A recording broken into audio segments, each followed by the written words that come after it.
Hey, everybody, this is Think Global, a monthly podcast where the world is our home, strangers become friends, and friends become family.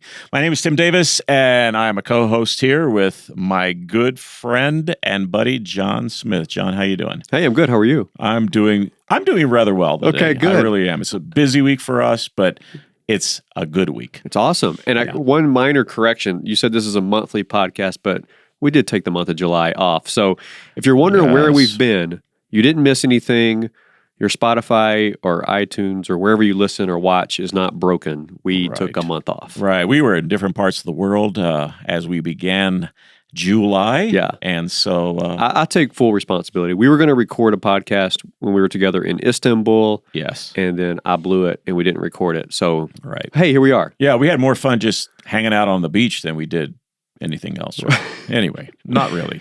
We had a lot going on. Yeah. Anyway, but it's good to be back. Glad we're back together. It is good to be back. All right. So, John, on the August podcast, what are we talking about? Well, I thought it'd be fun to take a little bit of a different direction for this podcast. Still talking about the world, still talking about our place in the world and how strangers become friends and friends become family. But the way we're going to look at it is a book that you and I have both I listened to it. Yeah. You read it and listened to it, I think. To it, yes. So I was listening to it on Audible, really short listen. But anyway, we want to look at this book and kind of talk about how the principles of the book apply to this topic that we have around thinking global. Right. And so anyway, the book is called The 5 Graces of Life and Leadership. And if you're watching on YouTube, you can see that I'm holding it. If you're listening, I'm holding the book.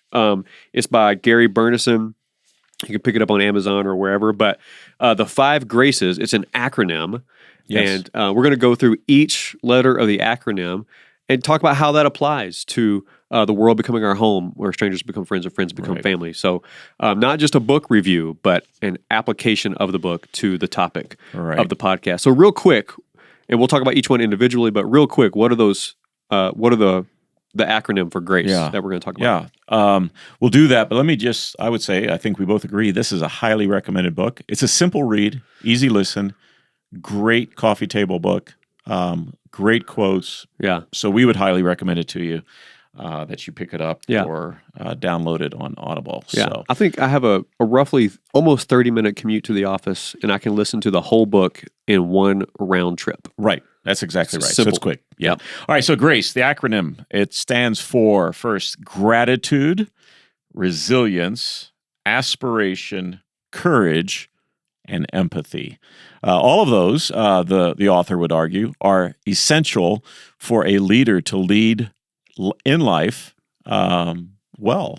And I think we would agree definitely with that. Just simple principles that will help us in our family relationships, our relationships with colleagues, those who we either report to or supervise. I think they're very significant. So they're worthy of pursuing and intentionally doing. Yeah. Yeah. That's a great way to put it. All right, let's break them down. Let's start with gratitude. All right, gratitude. And we can dialogue about this, John, but gratitude, the way he would Gary Burnison would describe this is that it's the attitude that lifts our hearts and elevates our spirits.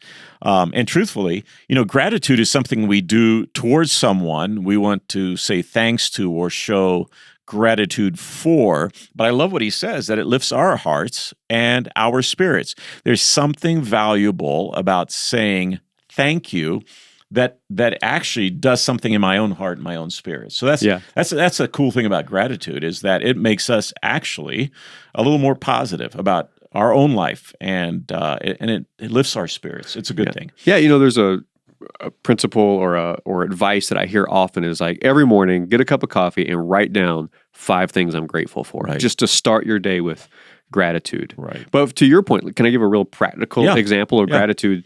Well, you shouldn't have said yes so quickly, because this is going to embarrass you. Oh, I hope not. Last night, I got a thank you note in the mail that you wrote me.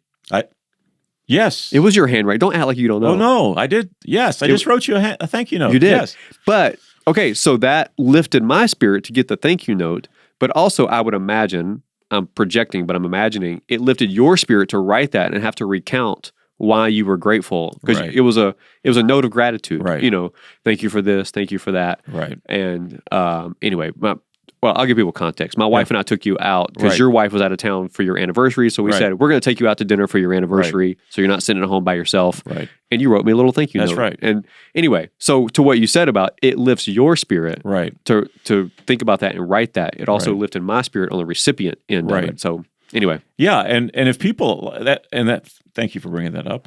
I take that as a compliment. But Yeah. Anyway, if people have a knowledge of the Bible, they'll understand that a part of what we're commanded in the Bible to do is give thanks to God, and it's not because God needs it; it's because I need it, and it's a cool principle of that. Being thankful, showing gratitude is a big deal, and I would just say, I would rather go overboard in showing gratitude than taking for granted so much that is good in my life, and especially when it comes to the people in my life. There's something very positive about always saying thank you and showing that gratitude in a genuine way. I know that sometimes saying thank you can just be hokey, and it comes across almost silly, but living with a heart attitude of gratitude is a good thing. So, and I think that's what he's saying there. Yeah. And in the context of leadership, that's what we need. We need to show people that we work with that we are grateful for them. Yeah. Do we have a quick example of how Yes. this applies in the world and in some of our travels, the places we've been, what we've done? One place I'll give you, here's an example from me is pre-COVID. Yeah. So it's been a couple of years, but pre-COVID, you and I would travel to Hong Kong quite often. Right. And that is certainly an example of the world becoming our home. That has felt like a second home to me, the city of Hong Kong, where strangers become friends. These were people I didn't know previously, spent some time with them, and these strangers became friends. And now over time, these friends feel like family to me. We've been invited into their homes. They've opened up their time for us, like just so generous with their time, generous with everything. And so anyway, these friends kind of start to feel like family over time. But we go there, or we used to go there, and we'll go back there. Yeah. But we used to go there, and over meals for a week straight, we would just sit with different groups of people every meal of every day. And some might say that's exhausting, but by the end of that, I felt so much gratitude. And it's even what he says: gratitude is the attitude that lifts our hearts and elevates our spirits. So that's what you said a minute ago. And at the end of that, I felt so grateful for these friends on the other side of the world. Right. But the reality was, I wasn't exhausted. My spirit was elevated. That's right. Yeah, and that's what human relationships. I mean, this is one of those core foundational principles that just gratitude and it does it transforms us. So anyway, we move on to the R. So that's the first grace of leadership in life is gratitude. The second one is resilience. And what Gary Burnison writes there is that it makes the impossible possible. I like the comment he adds: fatigue casts a long shadow. It can only be dispelled by the light of resilience. And I think that's very true. Fatigue, we're weary, it casts a long shadow. Resilience is what keeps us going. Yeah. Man, isn't that true, though, in this season of COVID? I think we've heard that so much from out of our own mouths, colleagues, friends. People are just tired. Right. They're tired of all the things that are going on in the world. They're tired of all the ambiguity. They're tired of all the changes that are happening globally. But resilience is what we're, in these 5 graces, that's what we're called to, to make it through. Right. And it makes tomorrow possible. Yeah. And I'm reminded that sometimes resilience is just a good perspective on the challenges we face. Part of what I've always said, and I know I stole it from somebody else, but is that, the elephant seems massive, and it's the elephant of responsibilities, of challenges, of opposition, etc. But we tackle it one bite at a time. And I think that's what resilience is all about: handling today so that tomorrow is possible, dealing with today so that we can go into tomorrow. And often it just requires fortitude or resilience, as he's calling it here, to have the backbone just to stand up. Once we get out of bed, stand up and face another day. And so I appreciate his perspective on on resilience, one of the quotes that comes from the book is, if people are afraid to fail, then they won't take chances. And sometimes resilience requires taking a chance. So that's a big part of life, is that there's a risk and there's a reward, and we have to be willing to take that risk. Right. And I feel like we've been just now reaping some of the reward that we took some risk on during the season of COVID, where we were tired and, fatigue was casting its long shadow, but it was dispelled by the light of resilience, which is kind of what you said: get up, get after it, put your shoulder into the plow, and go for it. And now we're seeing some of the fruit of that. I think I can give one quick example of in that season of fatigue where you wonder, do I have what it takes to move on? But in a moment of resilience, we found opportunity in the country of Uzbekistan. Right. And now we have 22 people there. Well, they just left, but they were just there for the past month. Right. But it was during this season of a lot of fatigue, not knowing what was next, looking at the impossible. Well, our resilience made the impossible become possible. Right. Yeah. So resilience is refusing to allow fatigue or ambiguity or frustration get to us. It's the choice to say, I'm going to keep on. I'll keep doing this. Too many people throw in the towel and quit. Too many people are just so exhausted that they just stop. And I know there's a balance to be had in life, but sometimes we give up too soon. Yeah. And in giving up too soon, we've lost the opportunity that's before us and in front of us. So, anyway. Awesome. All right, next.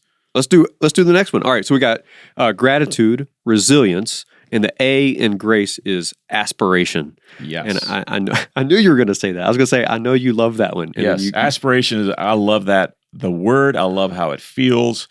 I love the idea of aspiration. The way he describes it here is knowing that we can make tomorrow different and better than today. And so it's the idea of, do we resist change or do we embrace it?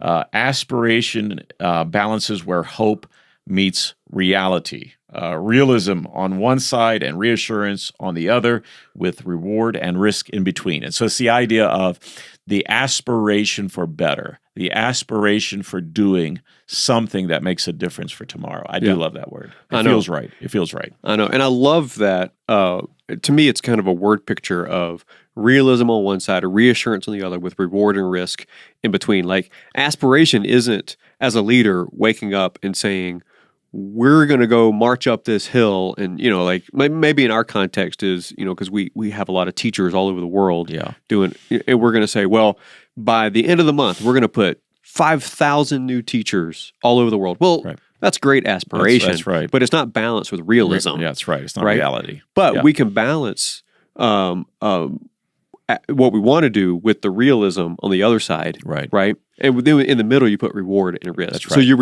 as a leader, remind people, hey, but if we do this, this is what's going to happen. Yes, there is risk involved. This is what it's going to take to get it done. This is the resilience you're going to need to get through, and it's going to be risky. But the reward will be great. So that's right. Anyway, so I love that picture. Right, yeah. And aspiration just helps us deal with the fear of failure as well. It's okay to fail. We keep on going. Aspiration is an amazing dream ahead of us that once we take the risk, we enjoy the reward. Right. And so, aspiration, powerful word. And by the way, I would say, even as raising children or influencing others around us, that's an attitude we want to instill in people, is that they can aspire for greater things. They can aspire to do better today so that tomorrow looks better. So aspiration is it's a part of how we influence and want to influence people around us. And that's what leadership in life is all about. So I love that one. Okay. All right, courage is next. C in the word grace. And I really do like this. The way that Gary Burnison puts it is, it's not no fear, but rather to know fear. So it's not the absence of fear. When courage is not saying I don't have fear. Courage is understanding what fear is all about, and then it helps us move beyond it. And so sometimes we're called to embrace fear, to know what it is, and to know why it can paralyze us, but we refuse to let it paralyze us because we choose courage instead. So courage, there's a massive need for courage in our lives today. I'm reminded that in life, I think it was Winston Churchill who said something like, opportunity will often knock or tap us on the shoulders. And if we're not prepared with courage, we'll fail to respond. And I think that's true in all of our lives, that we come to places where there are opportunities, and if we haven't already made the decision to have courage, to take a risk, and to understand that sometimes fear is, while it's true, it shouldn't be paralyzing. If we're not prepared for that with courage, we miss out on an opportunity that's presented to us. So courage is a big deal. Yeah. And, on the topic of courage, if people want further reading or listening, I'm currently listening to a book called Courage is Calling. Is that what it's called? Courage is Calling. Courage is Calling. The author is Ryan Holiday. Right. So anyway, if you just want to dive deeper on this topic of courage and fear's role in courage, where that plays in. And so, but I do love that play on words. It's not, what does he say? It's not no fear, N-O. Right. It's no fear, K-N-O-W. Yes, right. That's exactly right. Yeah. So anyway. And courage, one of the things that Ryan Holiday says in that book is that courage is often shown in places and in times where no one else is looking. And the courageous choice, one after another is what makes up a life. And so we have to understand that in order to live life as we should live it, it will require courage, especially courage when no one else is looking. And so that to me is very significant. Even he tells a story there of Florence Nightingale, and the courage that she showed to go against her very wealthy upbringing, to go against the aristocratic culture she lived in, where certain things were expected of young women, and how later she would go into nursing on the battlefields of life, saving the lives of soldiers and providing care where no one provided care, and how she set a trend then for medical service in military combat. But she went against all of the norms that were placed upon her as a young woman, and it took courage. So yes, courage is something we need in our lives. So we've got gratitude, resilience, aspiration, courage, and the last one is empathy. Empathy. Tell me about empathy, John. Yeah. So what Gary Bernstein says is it's meeting others where they are to understand who they are. Right. So, and that's often hard. I think sympathy is sometimes easier, but empathy is often difficult, of like actually meeting people where they are for the purpose of understanding where they are. And this is something we actually get to do around the world quite a lot. Like even if it's meeting some of the North American people who are living cross-culturally, and we introduce some of them on this podcast at times, but meeting them where they are to understand who they are, right? Like they might be living out in the middle of nowhere in Mongolia, right? I think we talked to someone 2 episodes ago, living in the middle of nowhere, Mongolia, right?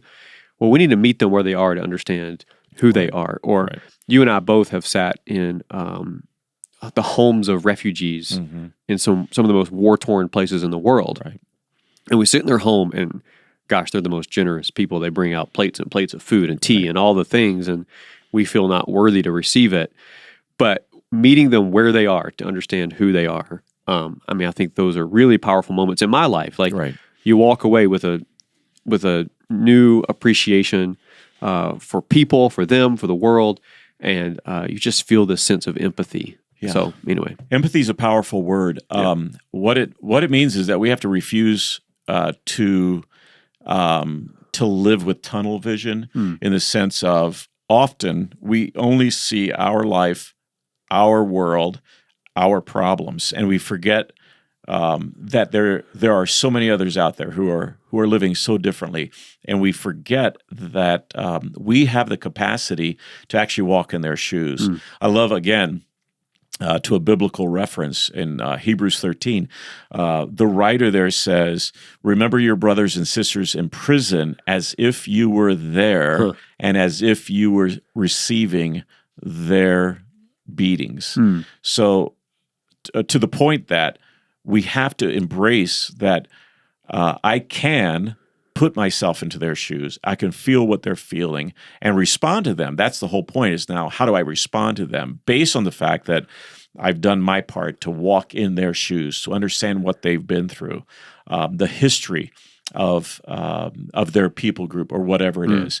And so it is something that we're called on to do as a basic pattern of being a human being on planet Earth, of thinking globally. Yeah. What does it mean to walk in other people's shoes? Yeah. And it sure changes the way we look at people. Yeah. That's what it does. It changes our hearts towards those who are around us. So in the workplace, we often take for granted that everybody comes to work like we do.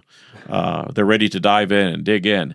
But a good leader will empathize with those who've gone through a very difficult time at home, or there's struggles that they're facing that we are not aware of. So empathy is really important.